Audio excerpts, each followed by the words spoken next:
Bonjour à tous. Les faits que je vais vous raconter aujourd'hui ont été publiés par Magnosa sur le site Creepypasta from the Crypt. À vous de déterminer si, selon vous, ces faits sont réels ou ne sont que creepypasta. Après tout, qui pourrait le savoir, à part son auteur original?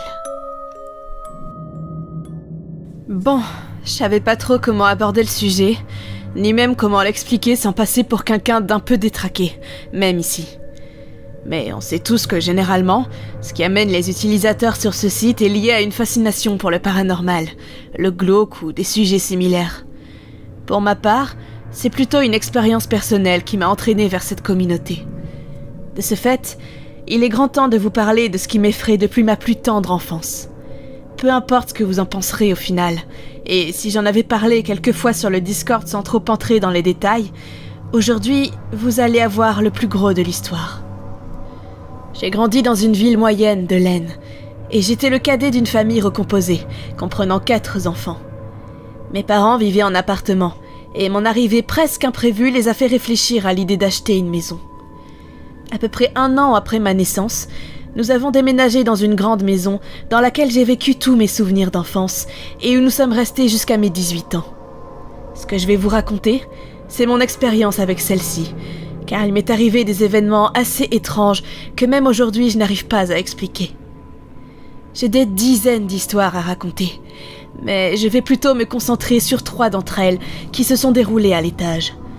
Pour faire simple, la maison avait un rez-de-chaussée constitué d'une cuisine, d'un garage, d'un salon salle à manger, d'une salle de bain et de la chambre de mes parents, ainsi que d'un étage comprenant la mienne, une autre salle de bain, un couloir menant à la chambre de mon grand frère et la chambre bleue.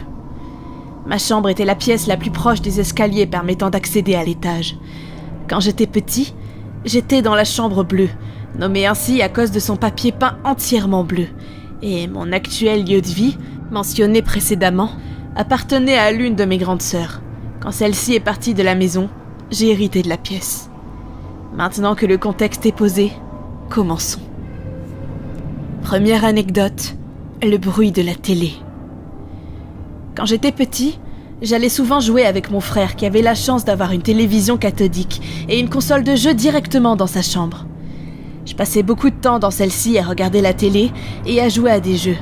Et généralement, je pouvais savoir quand il était présent en entendant le bourdonnement de l'écran lorsque je montais les escaliers, ou encore en allant dans la salle de bain le soir. Pour les plus jeunes d'entre vous, vous ne devez pas vraiment comprendre lorsque je parle de bourdonnement. Alors, imaginez un bruit un peu sourd, permanent, signalant le fonctionnement de l'appareil, et vous vous rapprocherez de ce que je pouvais entendre.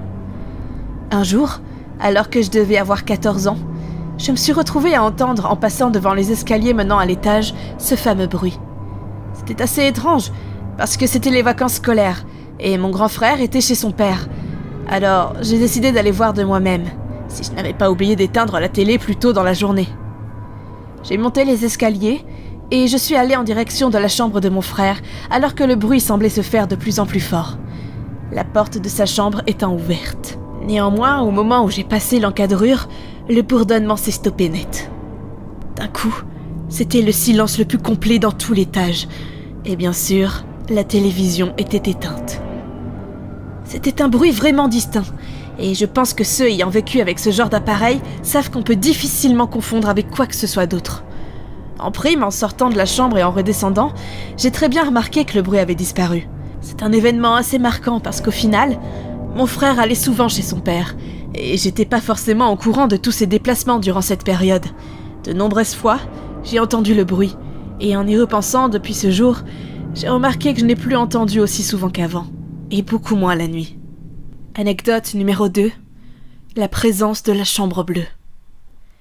Celle-là est plus étrange. Elle ne concerne pas forcément que moi, mais aussi ma mère, même si je pense que c'était plus inconscient pour elle. Aussi, comme je l'ai expliqué plus tôt, la chambre bleue était ma chambre lorsque j'étais petit, jusqu'à à peu près 3 à 4 ans. Ensuite, elle a surtout servi de débarras pour toutes les affaires de mes parents. Si j'en parle, c'est surtout à cause de son atmosphère très spécifique. Disons que c'était une pièce très spéciale, étant donné que le simple fait de m'y retrouver me donnait des sueurs froides. Y être me rendait complètement parano, comme si des yeux me fixaient, et une présence prolongée me garantissait des cauchemars. Le fait que la porte soit ouverte après la tombée de la nuit transformait le fond du couloir en un lieu terrifiant. C'était assez tabou d'en parler au sein de la famille. En fait, je pensais être le seul à subir cette présence désagréable jusqu'à ce que je remarque quelque chose d'étrange. Pendant très longtemps, ma mère, qui était un peu maniaque, se rendait au premier étage pour fermer tous les volets avant qu'il ne fasse nuit, entre 17h et 18h. C'était une tâche qui m'incombait en temps normal, mais pendant une longue période, ma mère s'est mise sans vraiment prévenir à le faire. À la seule exception près que chaque soir, elle fermait la porte de la chambre bleue à clé.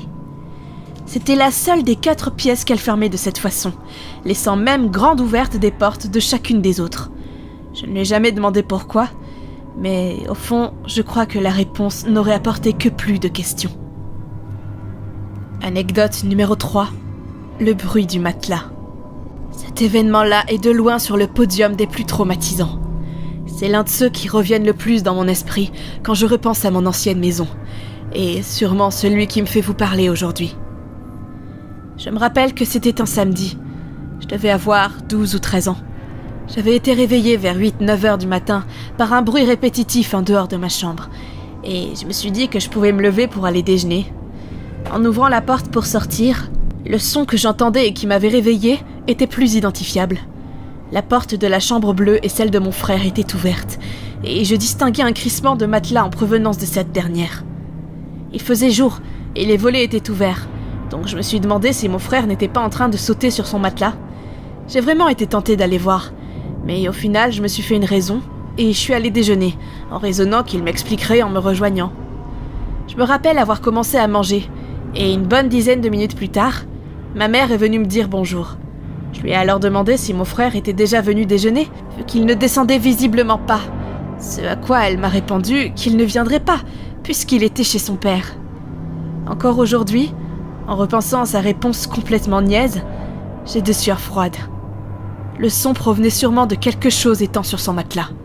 Ma mère fait des allergies en présence des animaux. Alors j'ai grandi sans en avoir.